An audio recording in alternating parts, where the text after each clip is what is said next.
BFM Business présente la grande interview. Bonsoir à tous et soyez les bienvenus dans la grande interview de BFM Business. Mon invité ce soir, c'est le président de la Commission des finances de l'Assemblée nationale et député de la France insoumise de Seine-Saint-Denis. Bonsoir Éric Coquerel. Bonsoir. Merci d'être avec nous ce soir dans la grande interview.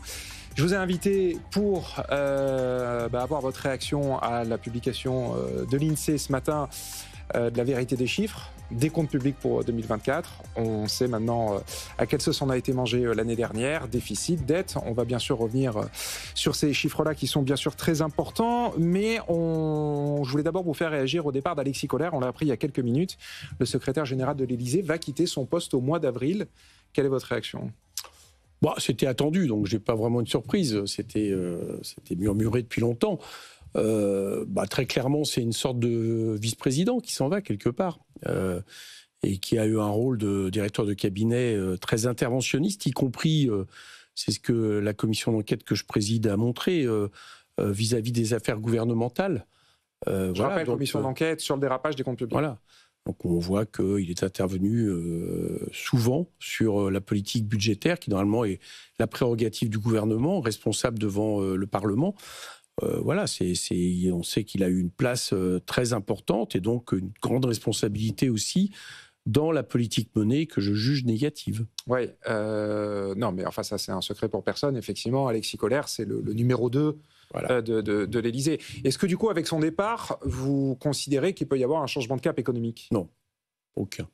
D'ailleurs, celui qui le remplace, quelque part, est dans les clous depuis longtemps. Emmanuel Moulin. Voilà. C'est pas encore officiel, mais effectivement, c'est le nom qui est sur la table. Oui, c'est qui est un haut fonctionnaire et qui a servi les différents ministres de M. Macron. Donc non, ça sera la même politique de l'offre et de la compétitivité qu'on subit depuis 2017. Donc je pense qu'il n'y aura aucune surprise. Je crois d'ailleurs qu'ils sont assez proches de M. Kohler.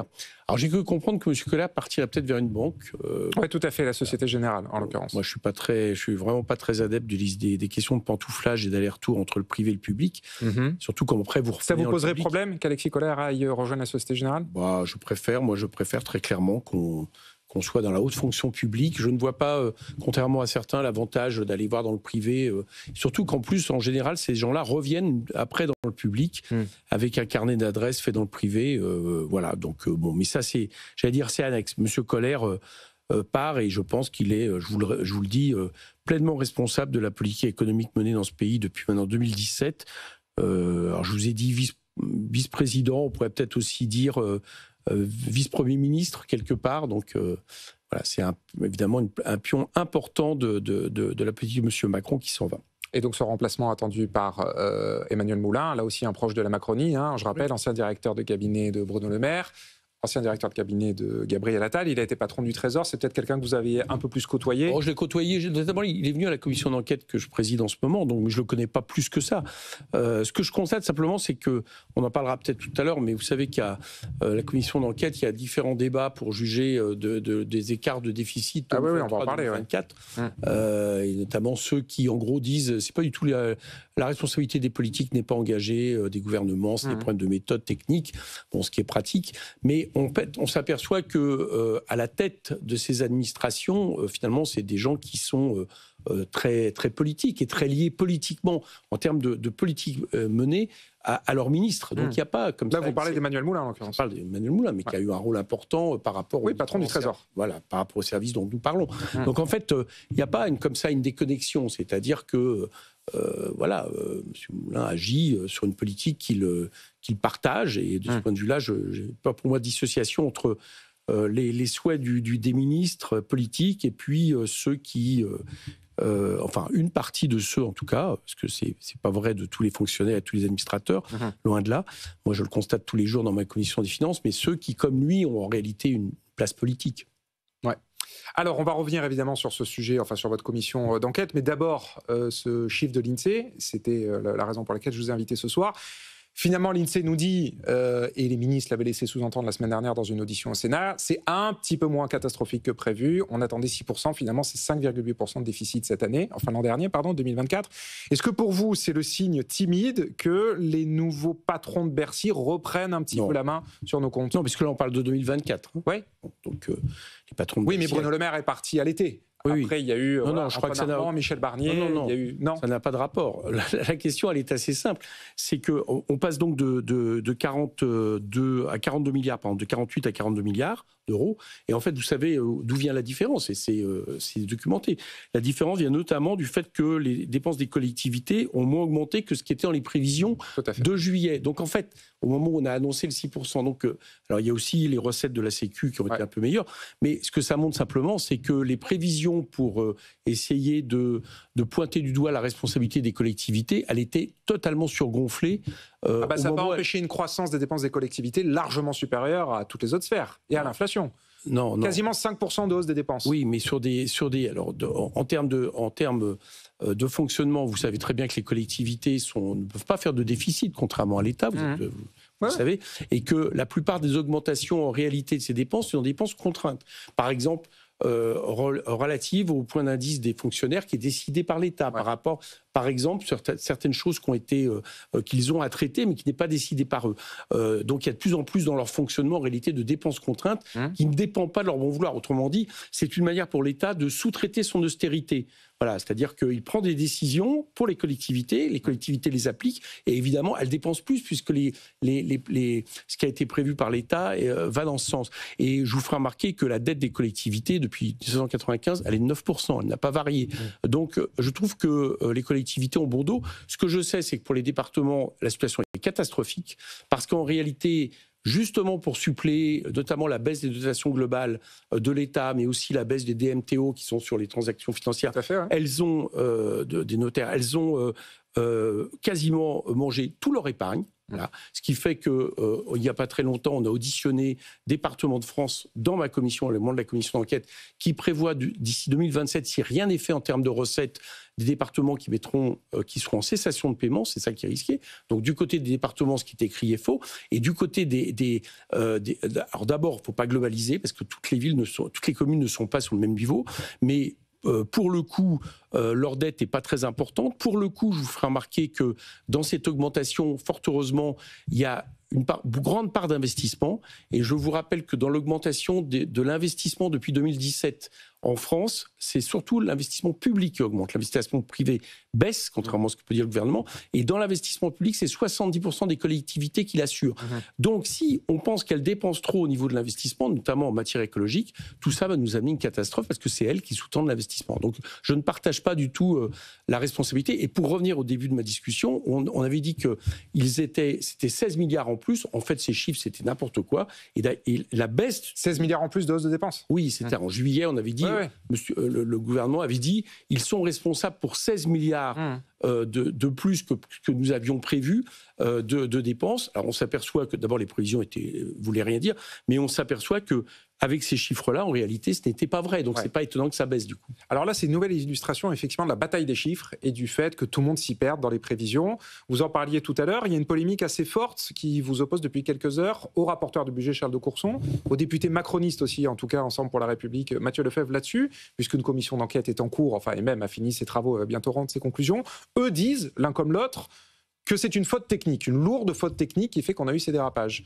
Vous, visiblement, c'est pas votre point de vue. Votre point de vue, c'est que la responsabilité, elle est politique. Non, mais la polémique n'est pas là-dessus. La polémique n'est pas sur la reversion des choses. Oui, vous leur reprochez d'avoir déjà commencé à parler avant... Et pour le co-rapporteur, normalement, c'est un problème parce que, figurez-vous, ce n'est pas des usages, c'est des règles qui fait qu'il y a une confidentialité totale et notamment un co-rapporteur s'y engage sur les éléments, notamment ce qui est élément de contenu de la commission, du rapport qui peut être fait, et puis aussi des propositions qui peuvent en découler. Voilà, donc c'est la polémique est là-dessus. Je pense qu'il ne fallait pas le faire. Et j'ai bien compris que ça a été fait pour justement imposer une version avant que la commission décide de valider ou pas la commission d'enquête. Bon, donc sur le rapport, sur le tweet est explicite. Enfin, vous faites bien comprendre que vos conclusions, elles sont du fait que la responsabilité, elle est du côté des ministres. Mais en fait, en réalité, si vous voulez, depuis le début de la commission d'enquête, raison pour lesquelles d'ailleurs les députés macronistes l'ont prise parce qu'ils étaient un peu obligés de le faire, mais c'était pas vraiment de gaieté de cœur. Mais leur version, ça n'a rien à voir avec la politique économique menée. Bon. C'est technique, c'est des problèmes de prévision. De prévision, c'est le problème des fonctionnaires, etc. C'est pas la responsabilité des politiques, c'est ce qui permet de ne pas interroger justement la politique économique menée. Bon, c'est une version, mais c'est une seule version de la question. Il y en a d'autres. Il y a notamment le fait que, par exemple, des problématiques d'insincérité. C'est-à-dire que Bercy avait des chiffres et a fait voter des budgets qui ne correspondaient pas du tout aux chiffres qu'ils avaient. Ça, c'est un problème qu'on ne voit pas et qui va évidemment être clairement affiché dans la commission d'enquête. Et puis, quand est-ce que vous rendez vos conclusions ? Vers le 9 avril. Et troisième chose, donc plus important pour moi, c'est que je pense que principalement, mais on le voit quelque part à travers les collectivités, c'est-à-dire que ces gens-là ont tellement cru aux résultats de leur politique en matière notamment de recettes fiscales. Vous parlez des ministres. Voilà, des ministres, du gouvernement, qu'ils ont annoncé des chiffres qui ont été contredits par les faits, mais parce qu'ils se sont trompés sur leur politique. Je vous donne un exemple. Optimiste. Quand vous baissez les seuils des impôts, de tous les impôts, pendant des années, comme l'a fait le gouvernement, les gouvernements de M. Macron, jusqu'à ce qu'en 2023, on soit à 60 milliards de moins de recettes pour l'État. Et que l'année de 2022, c'est-à-dire celle du rebond du Covid, qui est évidemment une année où ça a produit beaucoup de recettes fiscales, puisque l'économie a redémarré. Vous dites, à partir de cette année 2022, notre politique économique marche, plus on baisse les impôts, plus il y a une rentrée d'impôts, vous êtes après dans la difficulté, quand on revient à des situations économiques plus classiques, pour justement prévoir ces impôts. Et le problème, évidemment, c'est la question de l'élasticité des impôts classiques, 2023-2024, il y a eu moins de recettes. Parce que quand vous baissez les seuils des impôts, il y a moins de recettes. Et alors, beaucoup de responsables disent que pour ne plus revivre ça, il faut confier plus de responsabilités de pouvoir au Conseil des finances publiques. C'est votre avis aussi ? Je ne crois pas que ça résoudra la question. Qu'on donne plus de responsabilités au commissariat de finances publiques, moi, ça ne me pose pas de problème, notamment, par exemple, pour réagir j'allais dire, de corriger les choses. Mais je vous ferai remarquer que, et Pierre Moscovici l'a très bien dit, déjà en octobre dernier, il l'a redit en commission. Oui, il est beaucoup venu vous voir, Le commissariat des finances publiques avait jugé qu'il y avait un problème de crédibilité dans les annonces. Bon, ça n'a pas empêché que ces annonces sont faites. Après, c'est ce qu'il a dit dans votre commission. Il a dit, moi, je ne peux que parler. Donc, vous voyez bien que la solution, la question, c'est pas tant de savoir que de multiplier les thermomètres. C'est que si on a des gouvernements qui ne se soucient pas des thermomètres et qui continuent une politique qui est en train d'échouer à tout niveau en termes de déficit, qui était quand même l'objectif majeur de ces gouvernements, c'était de réduire les déficits. Le constat, c'est qu'ils ont échoué. Mais ils ont échoué aussi en manière de réindustrialisation, ils ont échoué en matière d'emploi, ils ont échoué en matière d'investissement en France. Donc, vous pouvez mettre tous les thermomètres que vous voulez, s'ils veulent continuer à maintenir leur politique, malgré d'ailleurs des défaites électorales, ça ne changera pas grand-chose. Au-delà de ça, moi je suis circonspect sur le fait de complètement externaliser, je crois que c'est la proposition de Mathieu Lefebvre, Bercy et donc l'administration, parce que je ne suis pas pour externaliser, mais ça renvoie aussi à un autre débat actuel avec le gouvernement, que M. Bayrou agite. Je ne suis pas pour externaliser les services de l'État de manière trop forte. Voilà. Et puis, si quelqu'un devait avoir aussi un peu plus de moyens, c'est peut-être l'Assemblée. Puisque l'Assemblée, je vous fais remarquer que nous contrôlons justement les budgets et que je serais assez pour qu'on ait plus de moyens. Et avec peu de moyens, y compris en termes de prévision. Ça, c'est vrai. Alors, la prévision maintenant pour cette année, après les 5,8 de l'an dernier, c'est 5,4. La marche est peut-être un peu moins rude à descendre. On va y arriver, vous pensez ? Cet objectif, il est réaliste ? Écoutez, le 5,4, pour l'atteindre, il faut 35 milliards d'économies en plus l'an prochain. C'est-à-dire une cure d'austérité encore plus importante que celle qu'on vient de subir. Cette année, 35 milliards. Non, parce que c'est pour 2025, il faut faire 5,4 cette année. Pour les tenir, il faut qu'on ait 35 milliards. Oui, alors 5,4% cette année. Bon, alors excusez-moi, je reviens sur... Vous êtes déjà à 2026. Vous avez raison, parce qu'on bosse aussi sur le budget. Je suis parti sur 2026, exactement, c'est pour ça que je dis. Écoutez, là, non, ça ne va pas tenir. Moi, je ne crois pas. Pourquoi ? Mais parce que déjà... ce gouvernement annonce le fait qu'il va y avoir a priori 5 milliards de moins de recettes, puisque la croissance sur laquelle ils avaient basé tous leurs travaux, une fois de plus, c'était une croissance complètement surestimée. On était à 0,9, la Banque de France pense 0,7, donc ça va faire moins de recettes quand vous avez moins de croissance. Donc déjà, les 0,9, vous n'y croyez pas ? On ne fera pas 0,9% de croissance cette année, non ? Non, vous n'y croyez pas. L'INSEE, pour les 2 premiers trimestres, indique 0,3. Voilà. Donc, je pense que le chiffre de la Banque de France de 0,7 me semble plus près de la vérité. Et donc, c'est moins de recettes. Et d'ailleurs, la note du Trésor qui est sortie en décembre cet hiver l'indique très clairement.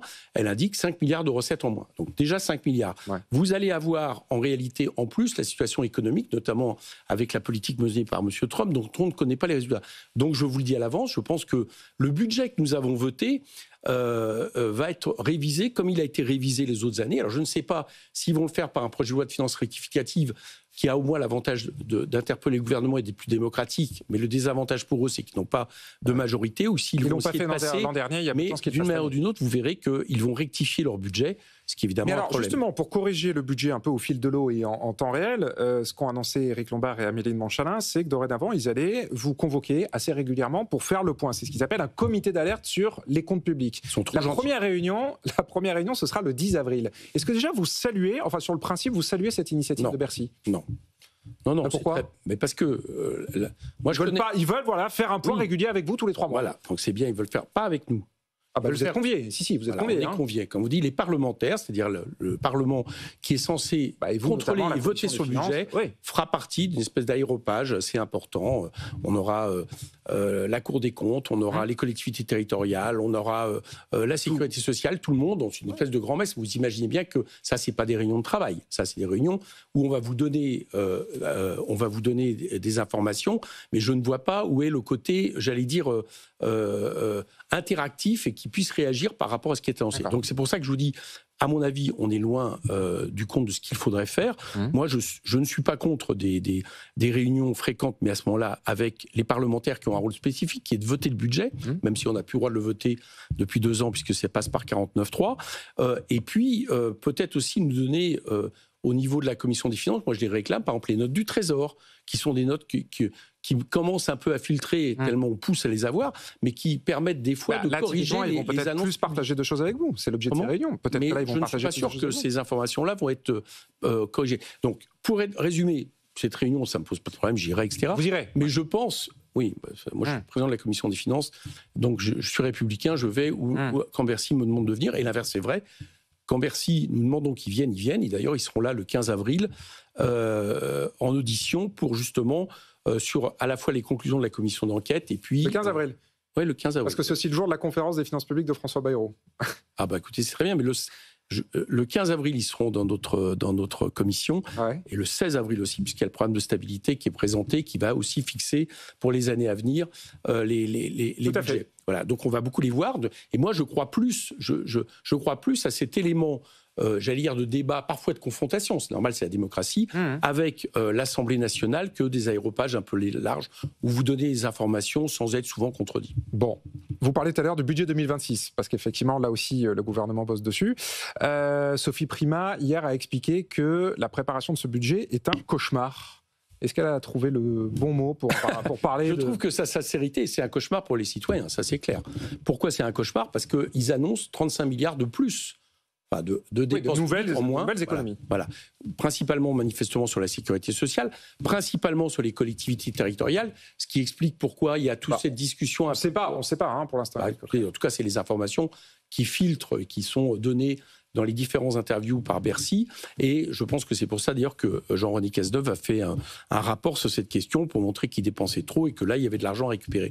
Bon, donc 35 milliards de moins, c'est absolument catastrophique. D'abord parce que, en réalité, quand vous baissez les dépenses publiques, ça a un effet récessif, voilà, qui est clair sur l'économie. Donc, c'est contre-intuitif par rapport à ce qui serait nécessaire. Et en mais plus pardon, de ça, quand on a 5,8% de déficit, il faut bien faire des économies quelque part. Oui, non, il faut... Vous avez vu ce matin ce qu'a dit l'Espagne ? Eux, ils sont à 2,8. J'ai pas de souci, je vous réponds. L'Italie, ils sont passés de 7,2 à 3,4. Et le Portugal, ça fait 3 ans qu'ils sont en excédent budgétaire. D'accord. Et vous savez d'où viennent principalement les déficits en France ? Vous savez d'où ils viennent ? Ça a même été dans la commission d'enquête, Gabriel Attal nous l'a... Non, mais ce que je veux dire, c'est que nos voisins ont fait des économies. Principalement, les recettes, et d'ailleurs la Cour des comptes le dit, puisqu'il dit le dérapage je vous cite la Cour des comptes février 2025, le dérapage du déficit depuis 2 ans révèle le plein effet de la poursuite jusqu'en 2023 de baisse de prélèvements obligatoires non financés. Autrement dit, contrairement à ce qui peut être dit sans arrêt, c'est pas les dépenses publiques qui auraient augmenté et fait déraper les déficits, c'est la baisse des recettes, c'est la baisse des impôts et qui a privilégié surtout et qui a favorisé surtout les plus riches. Non, mais il y a peut-être les deux leviers, ultra-riches. Éric Coquerel. C'est ce qu'avait voulu faire Michel Barnier, pour augmenter les impôts, réduire les dépenses. Non, oui, enfin, bon, il touchait. Il voulait actionner les deux leviers. Il touchait. Je suis d'accord que vous soyez le porte-parole de M. Barnier. Non, je ne suis pas du tout le porte-parole de M. Barnier, mais sa copie, c'était 40 milliards d'économies, 20 milliards de hausse d'impôts. Il touchait de manière homéopathique. C'est porte-parole de personne. Il touchait de manière, je vous taquine. Il touchait de manière homéopathique la question des taxes pour les ultra riches qui ont gagné de l'argent comme jamais depuis 2017, d'accord, qui nous coûte trop cher pour aller vite. Et en plus de ça, M. Lombard a fait en sorte que ce qui était prévu pour 2 ans ne le soit plus que pour 1 an. L'année prochaine, ça saute.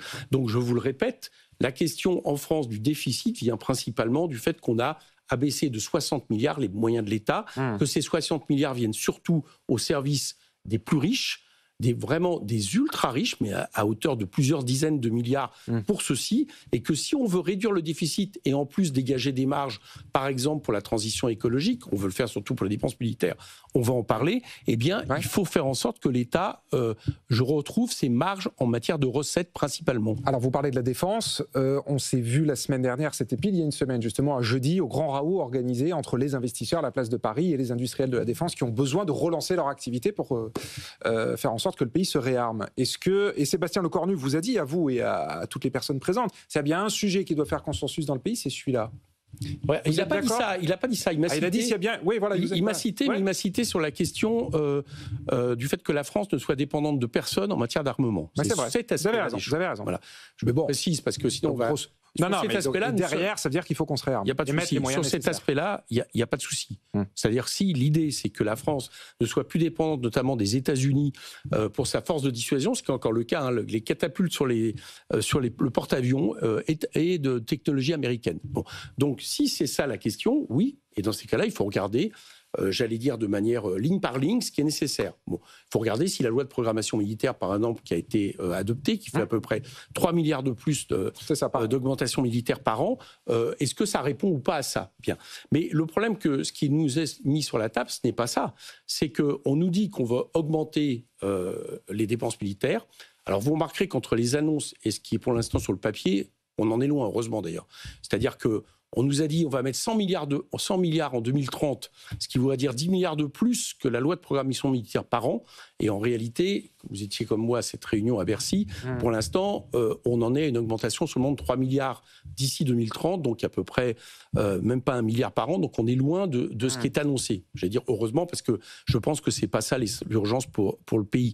Bon, mais pour vous, il ne faut pas une nouvelle loi de programmation militaire. Ah, mais pour l'instant, c'est pas ce qui est annoncé. À Bercy, oui, non, mais ils réfléchissent justement à dire. Je ne sais pas. Pour l'instant. Mais vous n'y êtes pas favorable. Non, je ne suis pas favorable. Je suis pour un inventaire qui est que si la question c'est de faire en sorte que la France soit indépendante totalement, oui. Pour défendre son territoire sur toutes les mers du monde, oui. Si c'est pour faire en sorte de développer une économie de guerre, pour que la France rentre dans cette espèce d'affrontement entre des blocs économico-politiques qu'on assiste notamment pour, en réalité, développer l'industrie de l'armement, ce que je vais y revenir, parce que je pense que derrière, c'est ça dont il est question. C'est-à-dire qu'il est question, que ce soit pour l'Allemagne ou la France, de remplacer l'industrie automobile qui est en berne par une autre industrie militaire qui peut dégager des profits. Je pense que c'est de ça, en réalité, dont il est question. Là, je ne suis pas d'accord, notamment pour plusieurs raisons. D'abord parce que quand vous produisez beaucoup d'armes, à un moment donné, comme tout capitalisme, il faut des débouchés. Les débouchés, c'est de s'en servir. Donc je suis très inquiet de ce point de vue-là pour l'effet d'entraînement que ça peut avoir sur la paix dans le monde. Et je crois que dès lors que c'est entre puissances nucléaires, vous voyez le problème que ça peut poser. Et deuxièmement, parce que je crois que la plus grande urgence que nous avons affrontée reste la question du climat. Et que produire plus d'armement sans servir, c'est antinomique avec la question climatique. Et en plus, c'est autant d'argent qui n'ira pas dans l'investissement climatique qui est absolument indispensable. Donc voilà les raisons pour lesquelles je vous dis que tout ce qui va dans le sens de l'indépendance de la France, oui, pour défendre nos territoires, oui, tout ce qui va dans la France participant à une économie de guerre qui nous entraîne en plus sur des possibles conflits qui sont assumés par le livre blanc européen, face à des adversaires dans lesquels les USA, contre absolument ce qui se passe actuellement, puisque ceux-ci nous déclarent une guerre économique, seraient l'allié traditionnel face à des adversaires qui seraient la Russie, l'Iran, la Corée, voire la Chine. Je dis que non, ce n'est pas les intérêts de la France. Bon, Éric Coquerel, il ne nous reste plus que 2 minutes. Je voulais parler du projet de loi simplification, puisqu'il est débattu en ce moment à l'Assemblée. De manière générale, est-ce que vous êtes favorable au texte qui est débattu en ce moment par les députés et est-ce que la simplification doit devenir une priorité pour les politiques, quel que soit leur parti ? J'ai 2 minutes, je vais vous répondre sur le fond. Je ne crois pas. Et je crois que dont il est question en ce moment, en réalité, c'est la même chose à laquelle on assiste. On a assisté avec Thatcher, avec le New Management, voire avec, de manière light, on va le dire, mais avec ce que fait l'administration Trump. C'est-à-dire que il y a d'un côté M. Bayrou qui explique qu'il va demander à toutes les administrations centrales de demander l'état des travaux qui sont faits et de savoir si le privé peut les faire. Voilà, c'est exactement le New Management. Et moi, je pense que le privé n'est pas supérieur à l'État pour produire du service public. Et deuxièmement, derrière la simplification, le problème, c'est que quand vous avez moins de normes, en réalité, ça veut dire que ce qui est du forme du contrat se fait par le plus fort. Les normes protègent.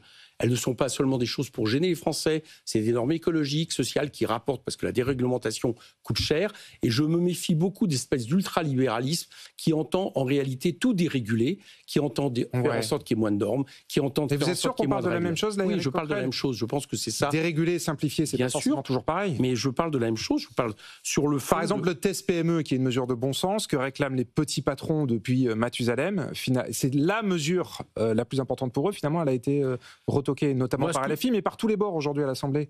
Oui, mais je pense que par exemple, quand on veut soi-disant simplifier la vie des entrepreneurs et qu'en réalité, on s'aperçoit qu'on enlève des règles, des normes qui protégeaient les salariés, pour moi, ça ne va pas dans le bon sens. Et c'est souvent, malheureusement, et c'est souvent pas la raison pour laquelle le MEDEF pousse à fond, oui, mais pas que, l'équivalent de la simplification.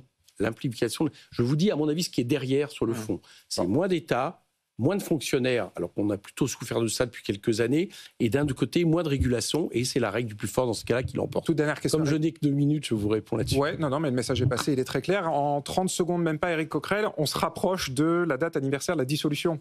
C'était en juin.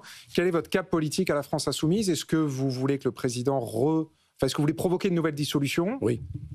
Est-ce que vous voulez censurer d'ici là? Oui, parce que tous les éléments qui leur ont permis d'éviter la censure, c'est-à-dire à la fois le prix de l'électricité, soi-disant qui allait baisser, le conclave des retraites qui pouvait peut-être aller sur l'abrogation, nous on n'y a jamais cru, mais c'est ce qu'ils avaient avancé.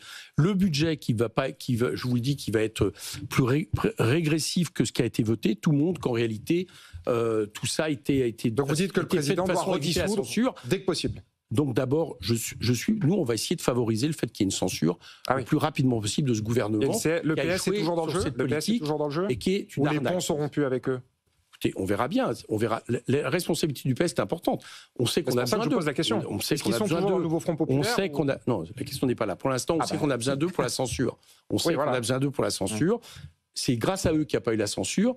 C'est eux qui ont maintenant la responsabilité et on les interpelle de savoir s'ils voteraient une motion de censure si nous la déposions sur les éléments que je viens de vous donner. La balle est dans leur camp. Le message est passé. Merci beaucoup Éric Coquerel d'avoir été mon invité ce soir dans la grande interview, président de la Commission des finances de l'Assemblée nationale. Allez, on marque une courte pause et on se retrouve dans un instant pour les experts du soir. À tout de suite. La grande interview sur BFM Business.